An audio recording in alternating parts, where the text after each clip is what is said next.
Greetings, my name is Tim Johnson. This is Recovery, Strength, Hope and Courage.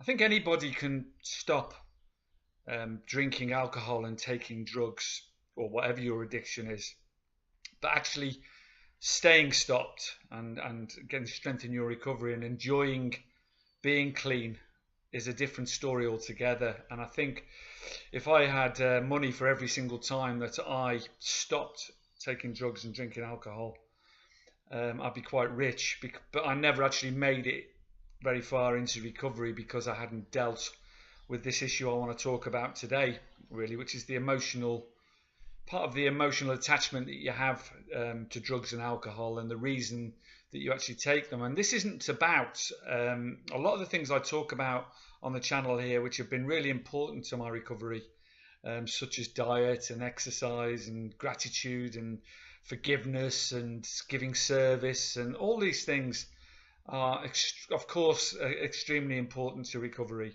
And I just want to say here at this point that what I want to talk about today, I mean, it might not suit all of you watching this, I mean, but if you can take a bit of this away or a part of this away, because obviously what I say has worked for me, but and I hope some of it will work for you, or even all of it will work for you.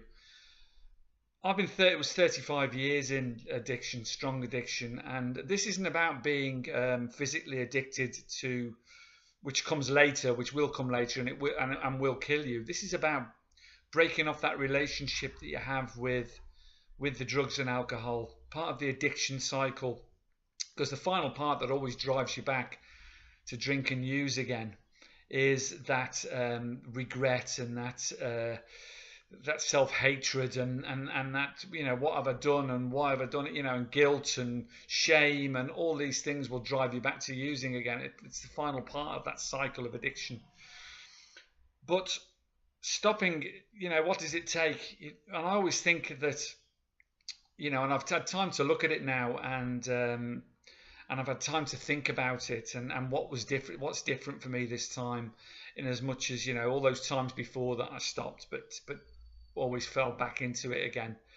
And I think that it's what I call the emotional comfort blanket, because when you're a baby, when you're a child, when you go to bed at night, I can liken it to this really. It's something I've thought long and hard about, and you go to bed and you're insecure and frightened, and you have your little comfort blanket, the thing that whether it's your teddy bear or your little toy that you cuddle, or a blanket that you squeeze and sort of play with to get you to sleep.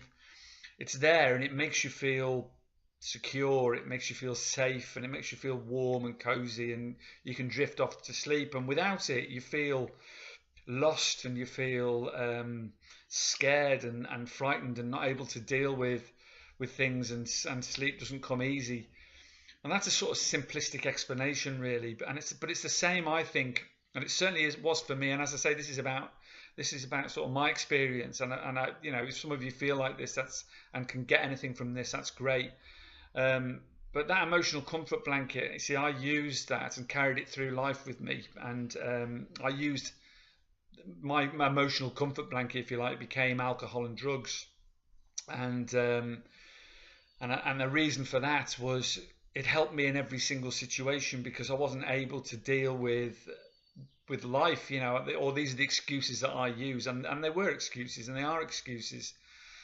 And you have to ask yourself a really honest question, you know, because you end up using alcohol in every single situation, every single excuse you can find. So it helps you relax and helps you fit in. If you feel insecure in a social situation, chills you out and helps you fit in.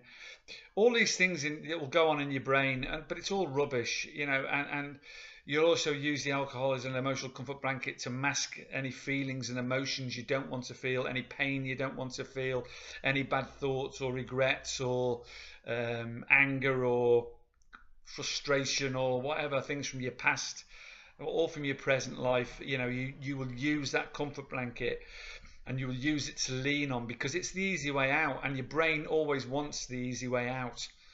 So to be successful in your recovery, all those other things I said at the beginning of the video, of course, are extremely important, but you have to ask yourself a couple of questions really.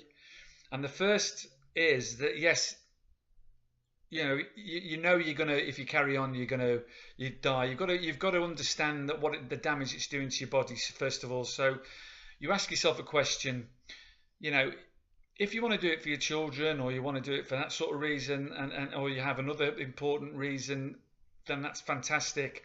But I will tell you now that my daughter pleaded with me 6 months before I stopped, and I was almost dead from alcohol and drugs. And my daughter was in tears saying, "I want you to give me away, Dad. I want you to be alive to see my grandchildren." Both daughters crying, and pleading with me. And it still wasn't enough for me to stop, because I used that feeling that gave me, that feeling of shame, and that what them saying that to me gave me, that self-hatred, if you like, that shame, and that um, lack of self-worth and all the rest of it. I used that to use again, and I carried on using for another 6 months before, so the realization is that I've come to, I sort of come to now, that why this is different for me this time is that I have done this for me. And that might sound selfish, but I asked myself two questions, and one was, did I want to see the future? Did I want to feel healthy? Did I want to I had to understand that I had a lot to give. I had a lot of life to give, and to live, and to enjoy, and that my life was a miracle. The fact that I'm here in the first place is not only a privilege but a miracle. It's a 1 in a billion chance that we exist on this planet in the first place. So what's the point in not experiencing life? All those wasted years, and I'm not going to dwell on regret or anything like that, but that's an important thought to have in your head. Do it. You're doing it for you. You're doing it because you need to change. Of course you do. You've got to change if you want to survive and you don't want to lose everything. But you're doing it for you because you want to live and you want to experience life. And you've got to learn in that situation. You've got to understand going into sobriety that you're going to have to learn all those things that you've been hiding from all your life. You're going to have to learn to face sober. And this is what people don't comprehend and realize, because every single situation that you come across in your life, which is just about life, whether it be a tragedy in your family, a death, God forbid, or the fact your marriage is breaking up, or you've lost your job, or bad things have happened to you, or you're feeling like shit, or you're absolutely exhausted and you're feeling, you just can't go on. You've got to understand that you've got to experience all those things, because that's part of being a human being, and that's part of life. And this is not me preaching. This is just This is something I've just come to realize, and it's self-realization. And you've got to learn to do that as a sober person without that comfort blanket, without leaning on that crutch. And that's not easy. That isn't easy. And you're going to feel some pain, and it's a learning curve, because all those pillars of health that I talk about, the most important one of all of them is this: the nut, the mind, the mindset, the realization that you've got a lot to offer, the realization that life is worth living, the realization that it's a privilege, and you should go through it where you can with a smile. And the bad situations will only be made worse by alcohol and drugs anyway, and because you won't be able to feel them. You need to feel them, because we're human beings. We need to feel emotion, we need to feel pain, we need to feel happiness, we need to feel sadness, anger. All these emotions are a privilege, because it's a privilege to be a human being. So that may sound trite, and it may sound, and it's taken me a long time to realize this. And as I say, those thoughts won't suit all of you. If you're in withdrawal now, you'll be saying, fucking hell, you just want to get through day to day. And I would say to you, have those thoughts in your mind, because when you are going to get through withdrawal. When you hold on, you just hold on. It gets better and better and better each day. You go through pain, you go through torture. When I was going through withdrawals, throughout all that pain, I was craving and craving and craving. But I was telling myself, this is going to get, every day I go through this, it's going to get better. It's going to get slightly better, a little bit better. And there's an old saying, the pain that you feel today will become the strength that you have tomorrow. And that's so true with going through withdrawal and going into early recovery. But that mindset that you're doing it for you, because you want to live. You know, it's no use doing it for someone else. It's no use. It's no use thinking that you can hide from, you know, doing it with sheer willpower, because it's impossible with just willpower. You know, willpower is great in certain circumstances, but there's a certain amount of willpower that comes in withdrawal. You know, when you know you've got money, and you know the shops down the road, or you know the dealers outside, or and you know that your pain will end when you go, and you know, just 2 minutes it'll take and your pain will be gone, you know, and you'll feel good again. But it's a false sense of feeling good. It's just, it's not living, is it? It's not. It's just existing, and it gets worse and worse and worse until you've got a dependency, and until you're only taking drugs or drinking alcohol just to stave off withdrawal, as what happened to me. But please, guys, you know, just take a second to think. You know, what will it take? You know, am I really gonna? You need to break this emotional comfort blanket and drop it, and learn to start living.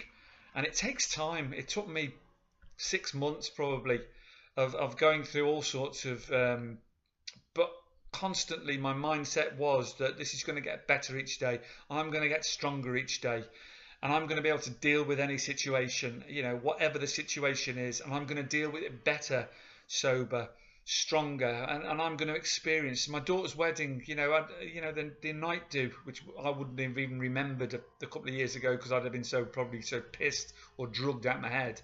You know, I remember every second of that, being present. What a privilege for your children, for you, for I'm just for living life, because, you know, and I'll say it one more time, you know, it's a miracle you're here. It's a 1,000,000,000 to 1 chance you even exist on this planet. So why waste it? You know, and a lot of you are a lot younger than me, you know, and I was 56 when I made this decision. Of course, I wish I'd made it a lot earlier. You know, I tried many, many times, as I say, but my mindset wasn't right. You've got to get that mindset right. You've got to understand that you're going to have to deal with life on life's terms without this comfort blanket that you've been leaning on for all these years. No excuses. You know, you can be strong and stay strong. So there you go. That's just my little sort of rant on the subject, if you like. And of course, using all those other things as well, like the diet and exercise, and the forgiveness, and the giving service, and the gratitude. It all bolsters it. It all helps your self-worth, and it all helps strengthen that resolve inside of you that you want to live life present, awake, on your own terms, with your head held high, with self-respect and dignity.